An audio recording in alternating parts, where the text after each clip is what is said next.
Hello दोस्तों, मैं फिरोज खान, स्वागत है आपका मेरे चैनल पर। हम मध्य प्रदेश एडीपीओ नए सिलेबस के हिसाब से तैयारी कर रहे थे, लेकिन 5 सितंबर 2020 से मध्य प्रदेश सिविल जज का नोटिफिकेशन आ चुका है, जो 22 सितंबर से फॉर्म भराएंगे। तो दोस्तों, इस कारण मैंने कुछ एडीपीओ के सिलेबस को रोक दिया था। जो मध्य प्रदेश विशेष न्यायालय अधिनियम 2011 हमारा लगभग 12 धाराएँ हो गई हैं। आज हम उसे कंटिन्यू कर रहा हूँ और मैं एडीपीओ के एग्ज़ाम से पहले वो भी करा देंगे। सारे सब्जेक्ट और सिविल जज के भी हम कंटिन्यू कर देंगे। ठीक है, आप मेरे चैनल को ज़्यादा से ज़्यादा सब्सक्राइब करें, दोस्तों के साथ शेयर करें, है ना। ठीक है, हमारा अध्याय 3 है आज, संपत्ति का अधिहरण। इसकी धारा 13 बताती है, जहाँ सरकार को प्रथम दक्षता साक्ष्य के आधार पर यह विश्वास करने का कारण हो कि ऐसे व्यक्ति ने अपराध किया है। प्रथम दृष्टया साक्ष्य पर जब कोई एविडेंस मिलते हैं, गवाह मिलता है और गवाह के आधार पर यह उसको विश्वास हो जाता है कि ऐसे व्यक्ति ने अपराध किया है, जो लोक पद धारण कर चुका है या धारण कर रहा है, या तो वो लोक अधिकारी बन चुका है, पदाधिकारी कर चुका है, या करने वाला है या कर रहा हो, और जो लोक सेवक हो या लोक सेवक रह चुका हो, तो राज्य सरकार भले ही विशेष न्यायालय ने अपराध का संज्ञान लिया हो या ना लिया हो, तो राज्य सरकार विशेष न्यायालय ने संज्ञान लिया हो या ना लिया हो, इस अधिनियम के अधीन उस धन या संपत्ति के अधिहरण के लिए जिसके बारे में राज्य सरकार को विश्वास हो कि अपराध के द्वारा प्राप्त की गई, अपराध से प्राप्त की गई है, लोक अभियोजक को प्राधिकृत अधिकारी को आवेदन देने के लिए प्राधिकृत कर सकेगी। जो हमारा अधिकारी होगा प्राधिकृत, उसको आवेदन देने के लिए प्राधिकृत कर सकेगी। इसकी उपधारा 2 का क्लोज 1 के अधीन एक आवेदन में बताया गया है। इसमें क्या बताता है, एक या अधिक शपथ पत्र संलग्न होंगे, एक या अधिक शपथ पत्र संलग्न होंगे जिनमें उन आधारों का उल्लेख होगा जिन पर यह विश्वास किया गया हो कि उक्त व्यक्ति ने अपराध किया है। इसमें क्या उल्लेख होगा? इसमें यह उल्लेख होगा कि उक्त व्यक्ति ने फलाना अपराध किया है, तथा उस धन की, उस रकम और उन संपत्ति का प्रकल्पित मूल्य का उल्लेख होगा, और जो धन, जो संपत्ति होगी उसके बारे में उल्लेख होगा, पूरा विवरण उसका दिया जाएगा। इसके बारे में ये विश्वास किया गया होगा कि वो अपराध के से द्वारा उपज की गई, जिससे ये विश्वास होगा कि वो जो संपत्ति है वो अपराध से प्राप्त की गई है। ऐसा खा बताता है, ऐसे किसी धन या अन्य संपत्ति तत्समय की अवस्थिति के संबंध में उपलब्ध कोई सूचना भी अंतर्दृष्ट होगी, और जो भी कोई सूचना होगी उसको भी इसमें ऐड किया जाएगा। यदि आवश्यक हो तो इस संदर्भ में सुसंगत समझी जाने वाली अन्य विशिष्टियाँ भी दी जाएंगी, और यदि आवश्यक होगा तो अन्य जो सुसंगत तथ्य हैं, बातें हैं, वो भी इसमें ऐड की जाएगी, उसे भी दी जाएगी शपथ पत्र के माध्यम से। ठीक है, धारा 13 हमारी कंप्लीट। आइए देखते हैं धारा 14, अधिहरण के लिए सूचना। अब जो संपत्ति को अधिहरण किया जाएगा उसके लिए सूचना देनी होगी, और सूचना दी जाएगी धारा 14 के तहत। आइए समझते हैं डायरेक्ट की भाषा। इसकी क्लॉज 1 धारा 13 के अधीन किया गया आवेदन प्राप्त करने होने पर प्राधिकृत अधिकारी, जो धारा 13 के अंतर्गत आवेदन को प्राप्त, जो आवेदन को दिया गया है उस पर, उसके संबंध में आवेदन किया गया है, जो उसमें या इसके पश्चात प्रभावित व्यक्ति के रूप में निर्दिष्ट है, एक सूचना तामील करेगा। क्या करेगा? एक सूचना तामील करेगा, जिसमें उससे उस समय के भीतर जो कि सूचना में निर्दिष्ट किए जाएँ, जो समानता 30 दिन से कम का नहीं होगा, तो समानता 30 दिन से कम का नहीं होगा, उसकी आय, उपार्जन या आस्तियों का स्रोत बताने की अपेक्षा की जाएगी। 30 दिन के अंदर उसको अपनी आय और जो संपत्ति उसके पास है उसके जो भी स्रोत है उसको बताने की अपेक्षा की जाएगी, जिससे ये जिसके द्वारा उसने ऐसा धन या संपत्ति अर्जित की है वह साक्ष्य जिस पर वह निर्भर करता हो, तथा तनु सुसंगत जानकारी और विवरण देने की तथा कारण बताने की अपेक्षा की जाएगी। क्यों ना ऐसा समर्थ या कोई धन संपत्ति अथवा दोनों अपराध द्वारा अर्जित किए गए घोषित कर दिए जाएं और राज्य सरकार द्वारा अधिहत कर लिए जाएं। तो राज्य सरकार द्वारा अधिहत करने के लिए राज्य सरकार उससे समस्त बातें को पूछेगी, है ना, सूचना देगी, और सूचना के बाद पूरा हो जाने के बाद उस संपत्ति को अधिहत कर लेगी यदि वो दोषी पाया गया है। उपधारा 2 बताती है, जब उपधारा 1 के दिन किसी व्यक्ति को दी गई सूचना, जब किसी व्यक्ति को सूचना दी गई में किसी धन या संपत्ति का दोनों में से किसी व्यक्ति ने नामित किसी अन्य व्यक्ति को द्वारा धारण किए जाने का निर्देश हो, और वहाँ सूचना की प्राप्ति ऐसे अन्य व्यक्ति पर तामील की जाएगी। और कोई अन्य व्यक्ति शामिल होगी तो मान लो अन्य व्यक्ति को भी क्या किया जाएगा, उसको सूचना की तामील उसको भी की जाएगी। उपधारा 2 बताती है। उपधारा 3 है, उपधारा 3 कि उपधारा 1 में अंतरिक्ष किसी बात के होते हुए भी प्रभावित व्यक्ति द्वारा प्राधिकृत अधिकारी के समक्ष अभिलिखित कराई गई साक्ष्य, जो लिखी हुई सूचना होगी, गवाह होंगे और विशिष्टताओं का विशेष न्यायालय के समक्ष विवरण में खंडन किया जा सकेगा। परंतु ऐसा खंडन इस अधिनियम के अधीन विशेष न्यायालय द्वारा अपराधी के अपराध के अवधारण और न्याय निर्णय के विचरण तक ही सीमित होगा। कहाँ तक सीमित होगा? अपराध के अवधारण और न्याय निर्णय तक ही सीमित होगा। ठीक है। इसकी धारा 14 बताती है अधिहरण के लिए सूचना किस तरह दी जाएगी, हमने देखा। ठीक है।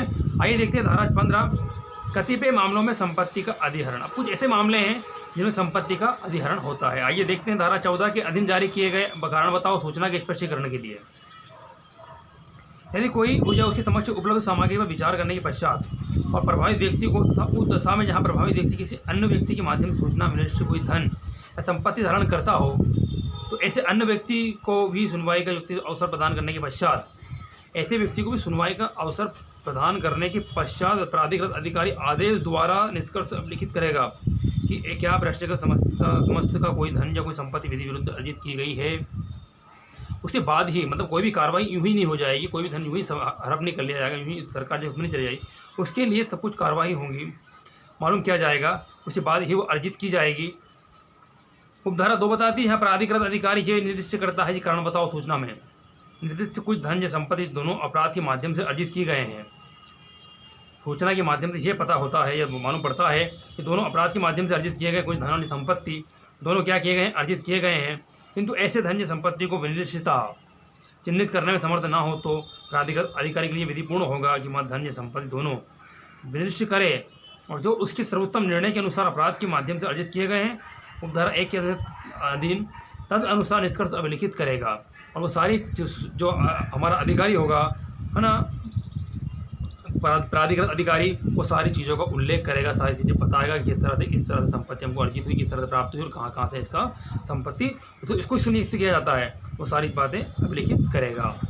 उपधारा 3 बताती है जहाँ प्राधिकृत अधिकारी इस धारा के अधीन इस आशय का निष्कर्ष अभिलिखित करता है जब कोई धन या संपत्ति दोनों अपराध के माध्यम से अर्जित किए गए हैं, वहाँ ये घोषित करेगा कि ऐसा धन या संपत्ति या दोनों की इस अधिनियम के उपबंधों के अधीन रहते हुए सभी विलंबगमों से मुक्त राज्य सरकार को अधियत माने जाएंगे। ठीक है। परंतु यदि संपत्ति का बाजार मूल्य प्राधिकृत के पास जमा कर दिया गया हो तो संपत्ति अधियत नहीं की जाएगी। या तो संपत्ति को जब्त कर लेगा और वो चाहेगा कि नहीं ये संपत्ति जब्त ना करो, अब इसका जो मूल्य है वो मूल्य मुझसे ले लीजिए, तो मूल्य दे देने के पश्चात उस संपत्ति को अधियत नहीं की जाएगी। ठीक है। उपधारा 4 देखिए जहाँ इस अधिनियम के अधीन किसी कंपनी ने कोई शेयर राज्य सरकार को अधियत माना जाता है तो कंपनी अधिनियम 1956 अथवा 1956 कोष्ठक 1 का अथवा कंपनी की संगम अनुच्छेदों में अंतरिक्ष किसी बात के होते हुए कंपनी तुरंत राज्य सरकार को ऐसे शेयर अंतरित के रूप में रजिस्ट्रीकृत करेगी। सरकार की हो जाती है तो सरकार को ऐसे शेयर क्या करेगी, अंतरित करेगी, रजिस्ट्रीकृत के रूप में रजिस्ट्रीकृत करेगी। ठीक है।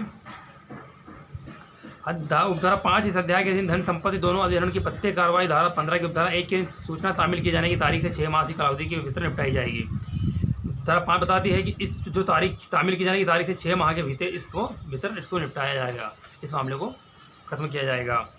उपधारा 6 इस अधिनियम के पारित अधिहरण का आदेश अपील यदि कोई हो में पारित आदेश के अधीन रहते हुए धारा 17 के अधीन अंतिम होगा और किसी न्यायालय में प्रश्नगत नहीं किया जाएगा।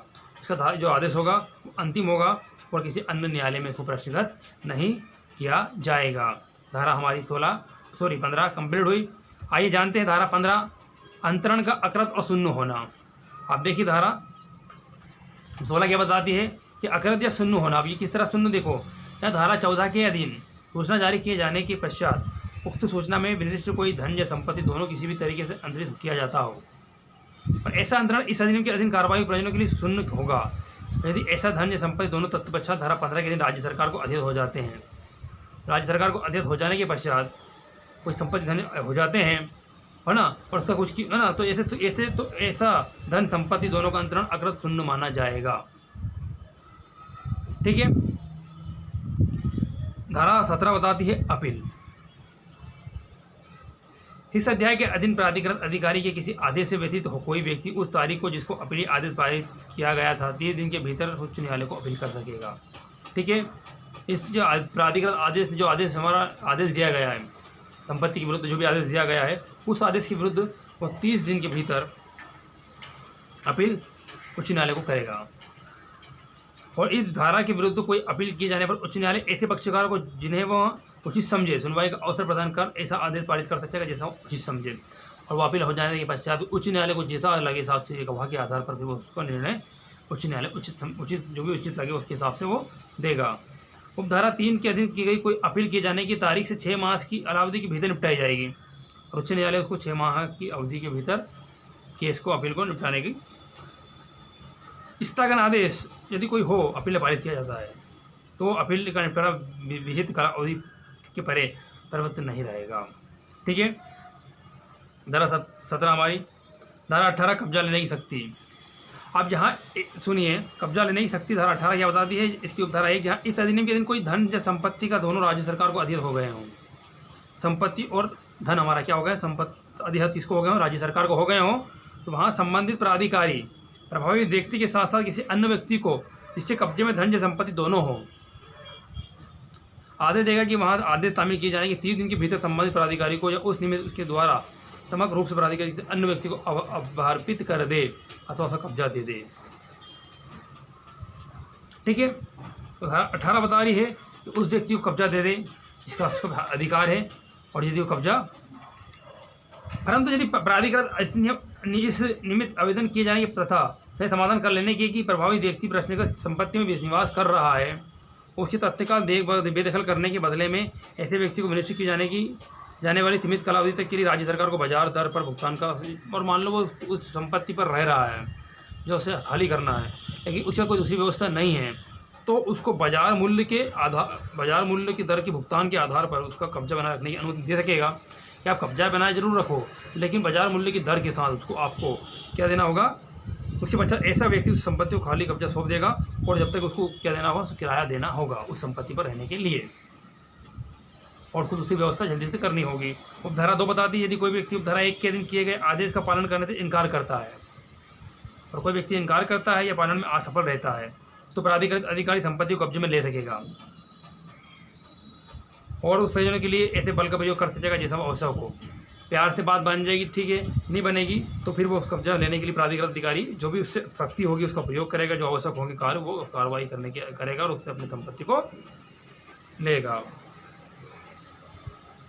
उपधारा 3 में मंतव्य से किसी बात के होते हुए भी प्राधिकृत अधिकारी उपधारा 1 में विनिश्चित किसी धन या संपत्ति दोनों का कब्जा लेने के प्रयोजनों के लिए सहायता के लिए किसी पुलिस अधिकारी की सेवा के अधिक्षेप कर सकेगा और ऐसे अधिक्षेपों का अनुपालन ऐसे अधिकारी का बाध्यकारी कर्तव्य होगा। मतलब हमारा अधिकारी जो है वो उस पुलिस की सहायता भी ले सकता है और जो भी कानूनी कार्रवाई होगी वो उसके लिए करेगा और संपत्ति या धन को अधिहत करेगा। धारा 19 अधिहत धन या संपत्ति की वापसी। अब जहाँ 15 के अधीन किया गया अधिहरण का आदेश शामिल उच्च न्यायालय द्वारा उपांतरित कर बातिल कर दिया जाता है तो जहाँ प्रभावित व्यक्ति विशेष न्यायालय द्वारा दोष मुक्त कर दिया जाता है। अब जिस व्यक्ति की संपत्ति या धन को अधिहरण किया गया था और जब न्यायालय द्वारा उसको दोष मुक्त कर दिया जाता है ना, कि ये रिहा कर दिया जाता है तो वहाँ धन या संपत्ति या दोनों प्रभावित व्यक्ति को वापस कर दिए जाएंगे और जो धन और संपत्ति उससे छीनी गई थी या उससे अधिहत की गई थी उसको व्यक्ति को वापस कर दिए जाएंगे।